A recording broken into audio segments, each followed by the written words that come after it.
Atenção para essa questão que eu vou fazer. Ó. Sou funcionário público, estou sendo acusado e processado administrativamente. Sou obrigado a contratar um advogado? Essa é a questão. Fica comigo que eu vou responder essa questão sobre duas óticas diferentes, sobre dois ângulos, tá? O ângulo da legalidade, né, propriamente dita, estrita, e o ângulo da ampla defesa e do devido processo legal. É importante você saber isso, tá?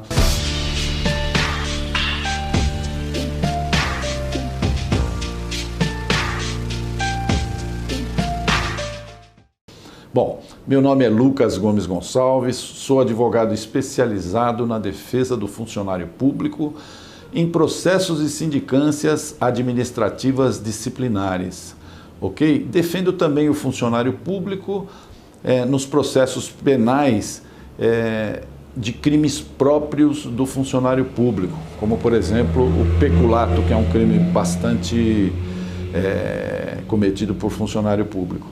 E ainda nas varas das fazendas públicas, municipal, estadual e federal, nos processos de anulação de processos administrativos disciplinar que puniram o funcionário com a pena máxima. Feita essa breve apresentação do tema de hoje, eu já peço para você se inscrever no nosso canal, para você ficar sempre por dentro das novidades, das postagens que a gente faz periodicamente, ok? Tem sempre uma novidade aqui no nosso canal. Vamos lá.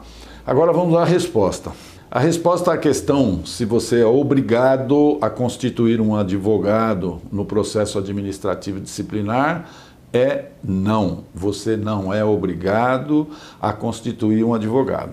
Você tem sim o direito de ter esse profissional defendendo a sua causa. Então, presta bem atenção nessa resposta que eu dei. Você não é obrigado a contratar um advogado em razão do quê? De uma súmula do Supremo Tribunal Federal, é a súmula número 5, que diz o seguinte, essa súmula: a falta de defesa técnica por advogado no processo administrativo disciplinar não ofende a Constituição.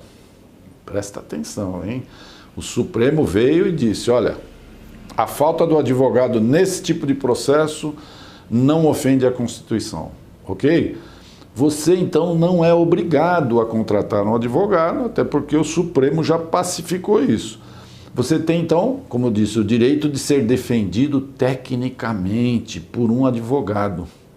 Inclusive, veja bem como é curioso, todo mandado de citação, embora exista essa súmula, todo o mandado de citação, que é o meio pelo qual você é chamado no processo, ele adverte que você deverá comparecer no seu interrogatório com um advogado. Ó, eu vou te mostrar aqui um mandado de citação. Ó.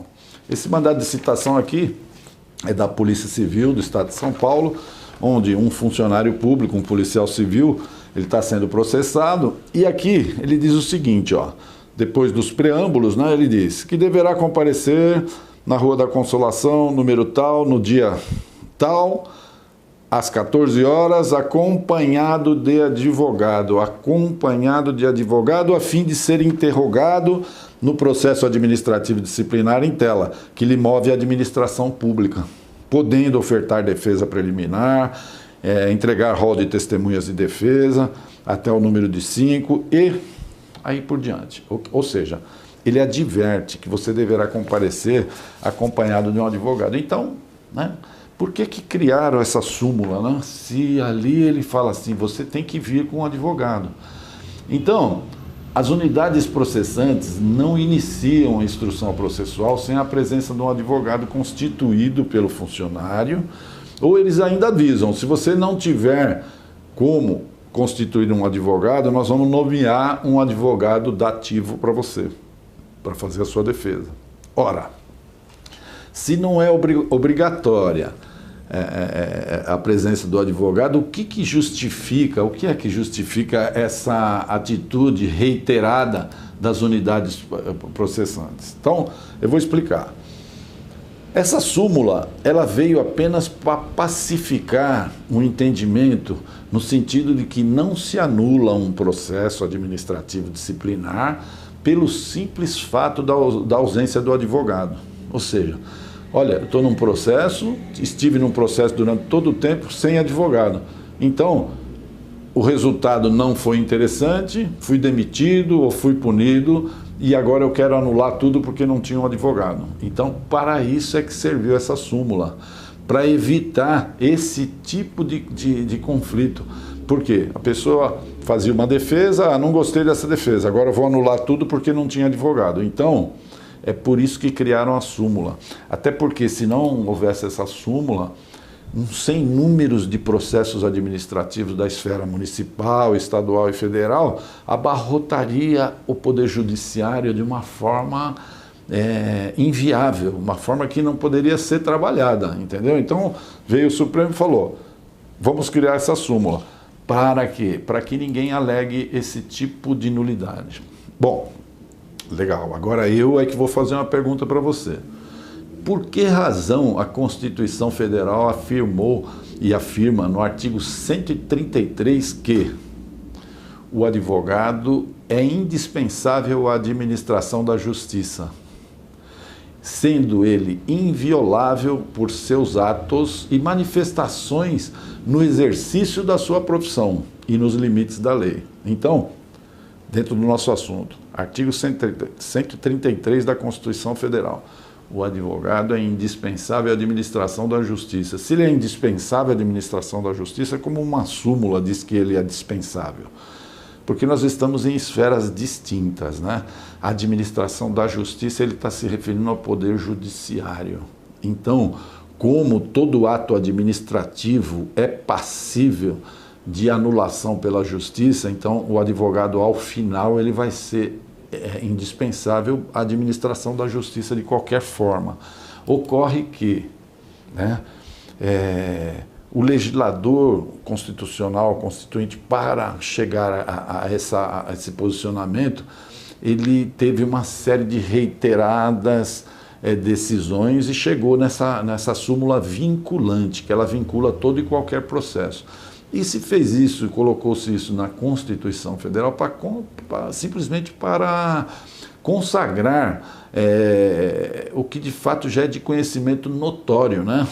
Você verifica até nos slogans da OAB aí, né, que sem o advogado não se faz justiça.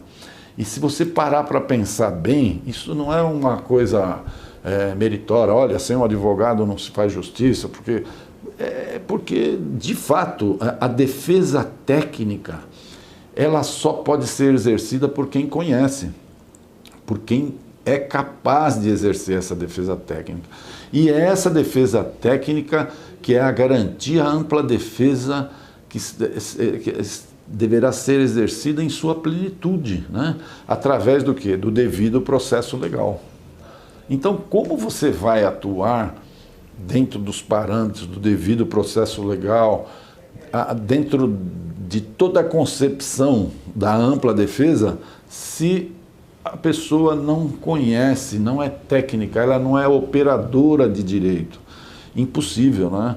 Então, alguns poucos funcionários, né, que se arvoraram na missão de fazer defesa própria, né, a autodefesa, na esmagadora maioria das vezes o resultado é desastroso, tá? Por quê? Sob dois ângulos. Ele não sabe operar o direito, ele deixa várias e várias brechas, né, para o profissional exercitar todos os direitos. E além disso, ele como se diz assim,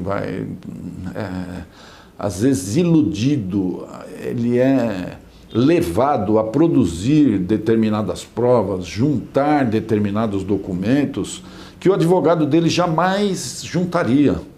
Então ele está conversando lá com o presidente da unidade, extraoficialmente, aí a pessoa fala assim, vou dar um exemplo aqui de um processo muito corriqueiro, fala assim, olha, faz o seguinte, junta todos os seus olerites, junta tudo o que você tem de documento nesse sentido, que vai te ajudar. Poxa, né? A pessoa vai lá e junta uma série de documentos que vai levar ele à condenação, né? E ainda que não for sugerido, ele acaba pensando que deve juntar, determinados documentos, deve proferir determinadas palavras, juntar perícia médica, fazer uma série de atos que depois vai ficar muito difícil de um advogado conseguir a anulação desse processo, ok? Então, muito cuidado com isso, porque a anulação de um processo, como nós aprendemos agora, não se faz pela ausência pura e simples do advogado. Esse não é o motivo que você possa alegar na justiça. E a prova produzida em desfavor do funcionário, né, e foi feita por ele mesmo, dificilmente será constituída, porque ela já está gravada nos autos. E uma vez no mundo dos autos, ela se torna a verdade dos autos, né? Não dá para você falar contrariamente depois, ok? Então, respondendo então a essa questão interessante, você agora entendendo por que deve ou não, né, contratar um advogado, né? Nós vamos ficando por aqui, ok? Se você tiver alguma dúvida, alguma pergunta, entre lá no nosso site. O site é www.projudice.com.br e vá lá no campo, fale conosco, ok? Eu mesmo vou responder com o sigilo necessário, ok?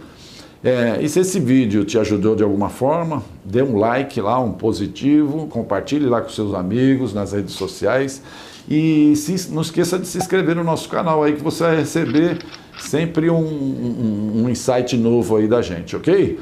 Outras matérias interessantes vão sendo postadas periodicamente. Então, fiquem em paz, muita força e energia e até uma próxima oportunidade.